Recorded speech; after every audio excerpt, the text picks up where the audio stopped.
అందరికీ మన ప్రభువును రక్షకుడైన యేసుక్రీస్తు వారి పేరిట ప్రత్యేకమైనటువంటి వందనాలండి.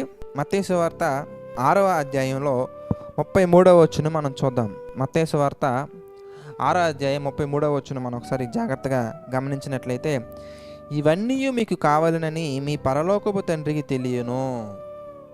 అంటే మనకి ఏం కావాలి, మనకి ఎలాంటివి కావాలి, ఎలాంటి వాటిల్లో మనం ఉండాలి, ఎలాంటి వాటిలో మనం నడుచుకోవాలి, ఎలాంటివి మన యొక్క జీవితానికి, మన యొక్క ఆత్మీయ స్థితికి, మన కుటుంబానికి, మనం ఉన్నటువంటి పరిస్థితులకి ఏవి అనుకూలమైనవి, మనకి ఏం కావాలని ప్రత్యేకంగా మనం ఆశపడాల్సిన అవసరం లేదులే. కానీ ప్రభు చిత్తం ఏదో తెలుసుకున్నట్లుగా అడగవచ్చు.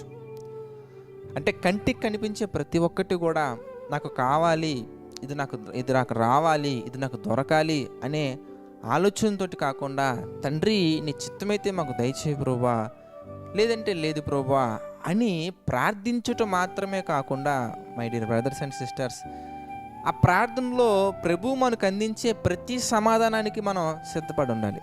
ఏదైనా ఒక విషయం గురించి దేవుణ్ణి మనం అడిగినప్పుడు, దేవుణ్ణి మనం ప్రార్థించినప్పుడు ఆయన మనకి అనుగ్రహించిన ఆనందించగలగాలి, ఆయన మనకు అనుగ్రహించకపోయినా ఆనందించగలగాలి. ఎందుకంటే దేవుని యొక్క వాక్యం చక్కగా సెలవిస్తుంది ఏమనంటే, మీకేమి కావాలనో, మీకేం కావాలో అది ఆయనకి తెలుసు అంటారా? ఎస్, తెలుసు. అయితే మీరు కోరుకునేవి, మీరు కావాలి అనుకుంటున్నటువంటివి అవి దేవుని యొక్క చిత్తానికి అనుకూలంగా ఉన్నాయా? ఇంకా బాగా చెప్పాలంటే మీ యొక్క ఆత్మీయ స్థితికి, మీ కుటుంబానికి, మీ యొక్క భవిష్యత్తుకి అవి మేలైనవా లేదంటే కీడైనవా అనేది మాత్రం కొన్ని సందర్భాల్లో మనం గ్రహించలేమండి. కొన్ని సందర్భాల్లో మనకి మంచిగానే కనబడుతూ ఉంటాయండి. బట్ అవి మన యొక్క లైఫ్ని కొలాప్స్ చేసేవి. చూడండి, మనకి ఎడారిలో మనం వెళ్తూ ఉన్నప్పుడు, లేదంటే సమ్మర్ టైంలో కూడా మనం చూస్తూ ఉంటామండి, ఒయాసిస్, నీటి మడుగులు అంటూ ఉంటారు, అది ఎండమావులు అంటూ ఉంటారండి. అవి దూరం నుంచి చూసినప్పుడు అందులో నీరు ఉంది అన్నట్టుగా మనకు కనబడుతుంటుంది. బట్ దగ్గరికి వెళ్తేనే కానీ మనకు తెలియదు అందులో నీరు ఉందా లేదంటే అది భ్రమ కలిగించే ఒక ఎండమావే అని. అదేవిధంగా మన జీవితంలో నేను ఈ పని చేస్తే 200% సక్సెస్ అయిపోతాను, నేను ఈ పని చేస్తే 200% నేను కన్ఫామ్గా నా లైఫ్ సెటిల్ అయిపోద్ది, ఈ పని చేస్తే నా లైఫ్ వండర్ఫుల్గా మారిపోద్ది అనే ఆలోచన కలిగి మనం ఎల్లప్పుడూ వెళ్తూ ఉంటాం. కానీ అది నీకు కావలసిందా లేదా అనేది మనకు తెలియదండి. మనం అనుకుంటాం ఇది నాకు కావాలి అనుకుంటాం, కానీ అది నీకు కావాల్సిందా కాదా, అది దానివల్ల నీకు మేలు జరుగుతుందా కీడు జరుగుతుందా అనేది మాత్రం మనకు తెలియదండి. అది దేవునికి మాత్రమే తెలుసు. మనం గెస్ చేయగలం, మనం ఊహించగలం తప్ప ఎగ్జాక్ట్గా మనం కనుగొనలేమండి. ఎందుకంటే మన ఆలోచన విధానం అనేది దేవునిలో లేనంత వరకు, మన ఆలోచన విధానం అనేది వాక్యానుసారంగా ముందుకు వెళ్ళనంత వరకు కూడా మనం చేయలేం. ఎప్పుడైతే ప్రతి మాట బైబిల్ ప్రకారంగా ఉందా లేదా, దేవుని యొక్క ఆలోచన ప్రకారంగా ఉందా లేదా అని మనం ఆలోచించి వెళ్ళగలిగినప్పుడు మాత్రం ప్రియులారా తప్పకుండా ప్రతిదీ మనం గుర్తించగలం, గమనించగలం. అందుకే కీర్తన గ్రంథంలో ఒక మాట మనం గమనించినట్లయితే 139వ అధ్యాయం మనం చూసామనుకోండి, అక్కడ కూడా ఒక సందర్భాన్ని దేవుడు మనకి చాలా చక్కగా తెలియజేస్తున్నారు. ఏమని ఇంతకీ కీర్తన గ్రంథము 139వ అధ్యాయం మనం చూస్తే 2వ వచనం మనం చూద్దాం ప్రియులారా. నేను కూర్చుండుట నిన్ను లేచుట నీకు తెలియను. ఎంత చక్కగా చెప్తున్నారు చూసారా. నేను కూర్చుండుట నేను లేచుట నీకు తెలియను, నాకు తలంపు పుట్టక మునిపే. సచ్ ఎ గ్రేట్ వర్డ్స్ అండి. నాకు తలంపు పుట్టక మునిపే నీవు నా మనస్సు గ్రహించుచున్నావు. మనకి ఒక తలంపు పుట్టక మునిపే దేవుడు మన మనస్సును గ్రహించుచున్నారు. నా నడకను నా పడకను నీవు పరిశీలన చేసి ఉన్నావు, నా చర్యలన్నిటిని నీవు బాగుగా తెలుసుకొని ఉన్నావు. యెహోవా మాట నా నాలుకకు రాక మునిపే అది నీకు పూర్తిగా తెలిసి ఉన్నది. వెనుకను ముందును నీవు ఆవరించి ఉన్నావు, నీ చేయి నా మీద ఉంచి ఉన్నావు. ఇట్టి తెలివి నాకు మించినది అది అగోచరము, అది నాకు అందదు.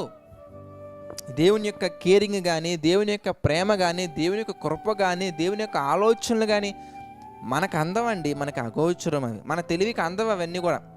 ఎందుకంటే మన జీవితంలో ఒకటో రెండో మనం చేసినటువంటి పనులు మన ఫ్యామిలీ మెంబర్స్కి కానీ, మన ఫ్రెండ్స్కి కానీ, మన చుట్టుపక్కల వాళ్ళకి కానీ రే భలే చేసాడ్రా అనిపించవచ్చు. కానీ దేవుడు చేసే ప్రతి ఒక్కటి ఆశ్చర్యమే, ప్రతి ఒక్కటి ఆలోచనకి అందనటువంటివే.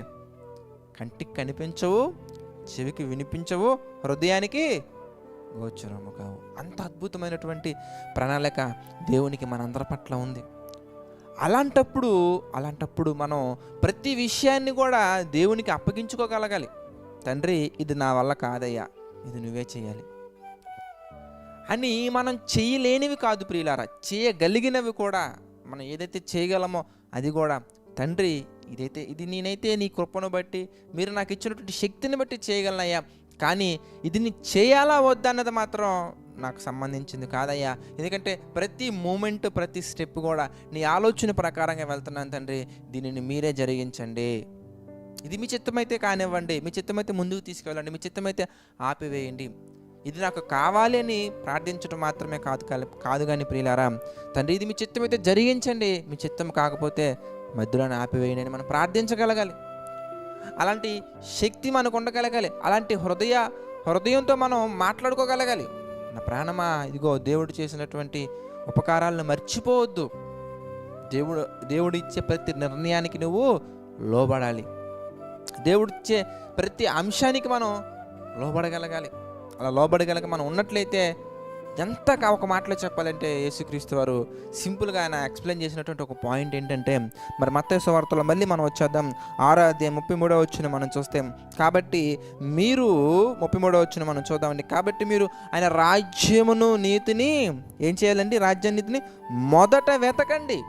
మొట్టమొదటగా మీరు దేని పనిలో ఉండాలయ్యా అంటే, ఆయన సన్నిధిలో ఉండాలి, ఆయన రాజ్యంలో ఉండాలి, ఆయన నీతిని వెతకాలి. మనం బైబిల్ బాగా చదవాలి, ప్రార్థన బాగా చేయాలి, పాటలు పాడే అవకాశం వచ్చినప్పుడు పాటలు పాడగలగాలి, సేవ చేసే అవకాశం వచ్చినప్పుడు సేవ చేయాలి, పరిచయం చేసే అవకాశం వచ్చినప్పుడు పరిచయం చేయాలి, ఆర్థికంగా పాలుభాగస్తులు అయ్యే అవకాశం ఉన్నప్పుడు పాలుభాగస్తులు అవ్వాలి. ఇలా ప్రతి దాంట్లో కూడా మనం రాజ్యాన్ని, నీతిని వెతికే పనిలో కనుక మనం ఉన్నట్లయితే, దేవుని యొక్క వాక్యం సెలవిస్తుంది, అప్పుడు అవన్నీ మీకు అనుగ్రహింపబడును. అన్నీ అంటే ఏదైతే నీకు మేలైనదో, ఏదైతే నీ జీవితానికి అవసరమైనదో, ఏదైతే నీ భవిష్యత్తుకి అవసరమైనదో, ఏదైతే నీ పిల్లల భవిష్యత్తుకి అవసరమైనదో, ఏదైతే మీ కుటుంబానికి అవసరమైనదో, ఏదైతే మీ యొక్క ప్రతి స్టెప్, ప్రతి భవిష్యత్తుకి అవసరమైనటువంటి ప్రతి విషయం కూడా దేవుడు మనకి చక్కగా అనుగ్రహిస్తారు. ఎందుకంటే మనకేం కావాలో మనకంటే బాగా ఎవరికి తెలుసయ్యా అంటే, మనల్ని ఈ భూమి మీదకి పంపించినటువంటి పరలోకపు తండ్రికి తెలుసు కనుక ప్రతి విషయంలో, ప్రతి ఒక్క ఆలోచనను కూడా మనం ఏం చేయాలంటే, అందుకే సామెతల గ్రంథంలో మనం గమనించవచ్చండి, నా ప్రవర్తన అంతటి మీద, మీ ప్రవర్తన అంతటి మీద అధికారాన్ని మనం దేవునికి ఇవ్వగలగాలి. అలా ఇచ్చినట్లయితే ప్రియులారా, మనం అనేక విషయాలలో దేవునికి అనుకూలమైన మనం పొందుకోగలమండి. దేవుని చిత్త ప్రకారం మన యొక్క కుటుంబాన్ని, మన జీవితాలు మనం కట్టుకోగలమండి. కనుక ప్రతి ఒక్కరు కూడా అలాంటి ధన్యత కలిగి, మరి ప్రతి ఒక్కరు కూడా అలాంటి విషయాల్లో నిపుణత కలిగి ప్రతిదీ కూడా ప్రభు చిత్త ప్రకారంగా నడుచుకుంటారని, ప్రతిదీ కూడా ప్రభు చిత్త ప్రకారంగా పొందుకుంటారని మనస్ఫూర్తిగా ఆశిస్తున్నాను. మనందరం ప్రార్థన చేసుకుందామండి. ప్రార్థన. దయగల తండ్రి, ప్రేమగల దేవ, పరిశుద్ధుడ, మహోన్నతుడ, అనేకమైన విషయాలు మాకు తెలియజేశారు, మీ చిత్త ప్రకారం నడిపిస్తున్నారు. అందును బట్టి మీకే మహిమ, ఘనత, ప్రభావాలు చెల్లించుకుంటున్నాం తండ్రి. మమ్మల్ని దీవించండి, ఆశీర్వదించండి తండ్రి. ప్రభా, మీ చిత్త ప్రకారంగా తండ్రి ఇంకా ఎన్నో విషయాల్లో ముందుకు సాగినట్లుగా మాకు సహాయం చేయండి తండ్రి. నడిపించండి, బలపరచండి, ఆశీర్వదించండి తండ్రి. మీ యొక్క ఆలోచన ప్రకారంగా మా తండ్రి నడుచుకొని మేలైనది మా తండ్రి మేము చేపట్టి ముందుకు సాగటకు మాకు సహాయం చేయండి తండ్రి. ఈ ప్రేయర్స్లో మా తండ్రి సహకారం నిలబడుతున్న వారిని జ్ఞాపకం చేసుకోండి. ఈ పరిచర్యకు మా తండ్రి ఆర్థికంగా సహకారం నిలబడుతున్నటువంటి వారిని జ్ఞాపకం చేసుకోండి తండ్రి. ప్రార్థన పరంగా మా తండ్రి సహకారం నిలబడుతున్నటువంటి వారిని జ్ఞాపకం చేసుకోండి తండ్రి. జేసీ చర్చ్ ద్వారా మా తండ్రి చేయాలనుకున్న ప్రతి విషయం మా తండ్రి మీ చిత్తమైతే ముందుకు కొనసాగించండి తండ్రి. ఏ పరిచర్యకు ఏదైతే అవసరత కలిగి ఉన్నాయో మా తండ్రి మాకంటే మీకు బాగా తెలుసు ప్రభావ. మరి ప్రతిదీ మీ చిత్త ప్రకారంగా జరిగించండి, సహాయం చేయండి తండ్రి. ఆర్థిక, ఆరోగ్య, మానసిక పరిస్థితుల్లో మా తండ్రి కృంగిన ప్రతి ఒక్కరిని మీరు జ్ఞాపకం చేసుకుని తండ్రి. వారికి హృదయాలను మా తండ్రి లేవనెత్తండి. మీ కొరకు మా తండ్రి నమ్మకంగా తండ్రి ఆలోచన కలిగి బ్రతుకుట్టుకు మీరు సహాయం చేయండి తండ్రి. దీవించండి, ఆశీర్వదించండి ప్రభావ తండ్రి. మీ యొక్క ఉద్దేశాల్లో మా తండ్రి ప్రతి ఒక్కరూ ముందుకు సాగినట్లుగా సహాయం చేయండి తండ్రి. నమ్మకంగా యథార్థంగా పరిచయం చేస్తున్నటువంటి ప్రతి ఒక్కరిని తండ్రి జేసీ చర్చిని కూడా మా తండ్రి మీరు జ్ఞాపకం చేసుకుని తండ్రి ప్రతి ఒక్కరికి ప్రభు మీ యొక్క ఆలోచన ప్రకారంగా ముందుకు సాగినట్లుగా సహాయం చేయండి. ప్రతి ఒక్కరి కుటుంబాలను మీరు దీవించండి, ఆశీర్వదించండి తండ్రి. మీ చిత్తమైతే మేమందరం మరలా కలుసుకొని మీ యొక్క వాక్యాన్ని ధ్యానించి ధన్యతను అందించండి తండ్రి. సమస్త మహిమ ఘనత ప్రభావాలు మరొకసారి మీకే చెల్లించుకుంటూ మా ప్రభువును రక్షకుడైన యేసుక్రీస్తు వారి పేరిట యొక్క ప్రార్థన అడిగి వేడుకొనిచున్నాము తండ్రి. ఆమెన్. అందరికీ వందనాలండి. God bless you all.